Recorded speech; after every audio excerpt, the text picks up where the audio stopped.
Our next reader is Brent Armendinger. He's a satellite orbiting San Francisco, while he also teaches creative writing at Princeton College in Claremont, California. His chapbook, Archipelago, was published this spring by Nanoe Press. He is also the author of a poem contained in a can of Beanie Weenies, available for purchase at the Frankenmart, where he wrote on the window, where he wrote on the window until he disappeared in April. Please join me in welcoming Brent.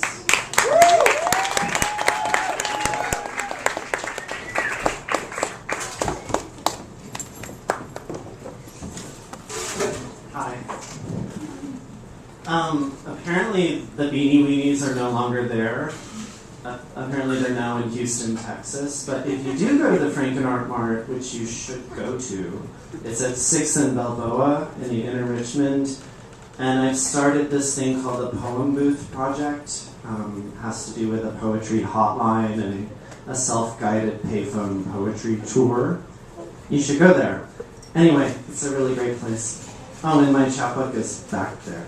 What's the phone number? 1-877-EAT-POEM. Nice. Okay. This is called Right Livelihood. The word with comes from where I meant to send the news for you. The most important things. The red chair I sit on floats within the window. I walked outside in bare feet to make it true. I broke apart the name from an island. I did this with you. An unanswered letter, an apology, the clanging forks and spoons. We did it together. We called what we did Guantanamo. Not with hands, but with our prepositions. We made it sink inside a cage. We made it sink indefinitely. The headline ate the handwriting. The bones got folded on top of bones, so run your fingers along the seam. A map inside you. A you inside you drifts from blur back to particular. I saw you walk along the empty rails, your kids weighing down your pockets with rocks. At the library, you found out their geology and put them in order, like misshapen books, according to their first appearance on the earth.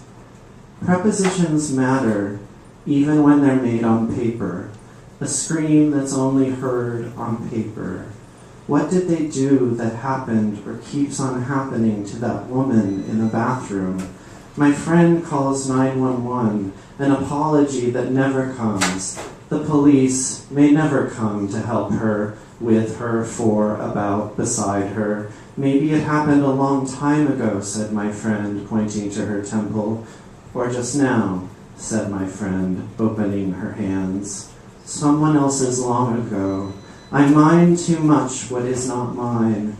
An unanswered letter, an apology. You were telling me, after all that time, it was good to sit beside him. It was painful. It's been 6 years since I have seen you. When he died, it was a piano that plays music all by itself.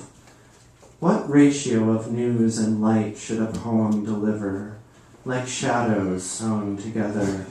To be delivered like a ratio, a kind of precipitation.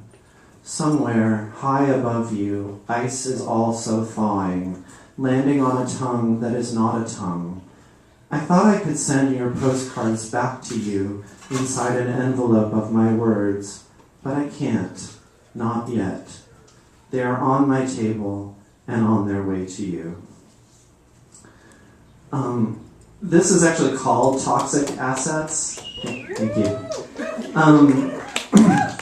This poem is called Toxic Assets. I wasn't able to write it before the deadline. And this is in response to Governor Schwarzenegger talking about getting rid of funding for all HIV treatment, testing and treatment. So, toxic assets.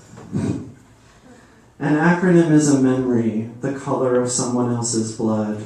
A fact fell out of us and through a hole in me. Neither virus nor my death nor my survival belong to me. My body is sewn with red thread. An acronym is someone else who came before me, someone else who acted for me. My debt is coiled around a spool.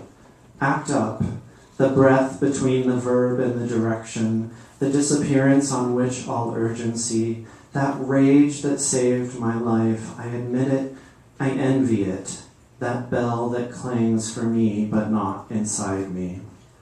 The letters slid together and one poison made it possible to live inside another, to adapt.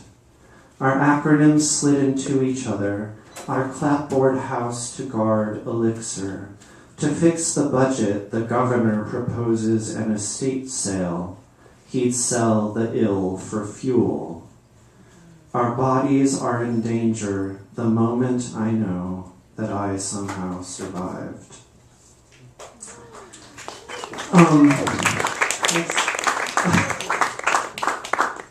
This one is called For Mount Baldy, and I live underneath this new mountain.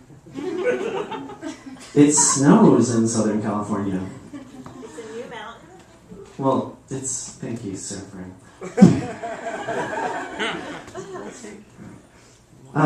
For Mount Baldy. The mountain's doubt is its double. In its green flashes of light and dark, the mountain is moving in its double. In its doubt of light, the green is flashing. The flesh in its dark double, in its bauble of mile and molecule.